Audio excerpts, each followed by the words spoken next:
Hi everyone. Regarding the core question of what's best next, this aspect stood out to me. Even if you don't have your next action list up to date, you don't have all your projects defined, and you don't even have all your appointments on your calendar, you can still do this. It's at page 140 at the Perman's book. We just need to have the discernment to answer it, right? And the discipline to do it. When I was a non Christian, I wanted to be successful in my life and then try to be very productive with good time management skills by my own capability. I used to make 3 year resolution plans and I made doable 10 resolutions on January 1st, for example. I made 100% achievement by December 31st each year, which is very impressive, right? After I became a Christian, I experienced that God, who knows even the future, intervened in my life many times. Even when it looked like a failure in the year, it came out good the next year. Without knowing the future, my plan was always limited, but God's plan was always right, as He knows everything. I called God, I gave a nickname, a time management genius. One year, I intentionally did not make any resolution to see how God leads me. I decided to obey God's guidance though.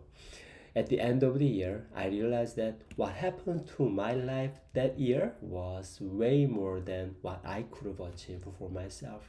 So I learned that it is okay not to know what's the best next, but needs to have discernment to answer it right and then discipline to do it. Out of the leadership principles of discipleship, service, influence, and the stewardship, the definition of stewardship changed the whole perspective of leadership to me. Worldly leaders want to put their name out and ask other people to follow. However, Christian leadership recognizes God as the master, and we serve as a steward, which means we do not claim ownership of the leadership. Dr. Thomas White defined stewardship as the responsible use and management of one's God given gifts, abilities, possessions, and opportunities entrusted to one's care. We need to return them back to God by serving others for God's honor and glory. I want to apply the leadership style and the leadership principles at church and apply the gospel driven productivity GDP and DARE model to my workplace. I serve as an admin in the ministry team at my church. Out of 4 leadership styles of directors, inspirationals, diplomats, and analyticals, I think I have a leadership style of directors and inspirationals. When it comes to the meeting and follow-ups, I am very task oriented. When it comes to house church or fellowship, I'm very relational and inspirational. Out of the leadership principles, stewardship is my main takeaway from this course. Since God interested in me and provided gifts, abilities, and opportunities, I want to manage well and what it is calling for and glorify Him by doing good for others.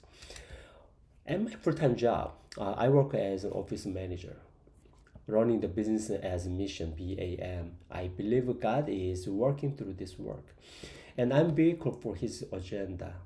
I like the DARE model to manage myself for effectiveness.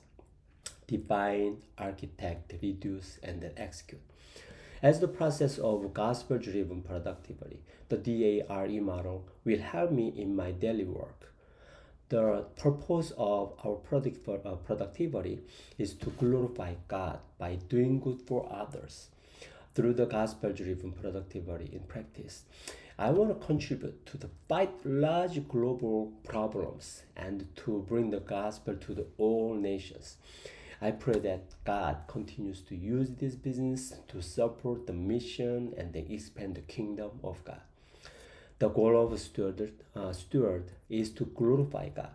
So the leadership legacy is all about God, and my gospel driven productivity needs to contribute to God's agenda of Great Commission.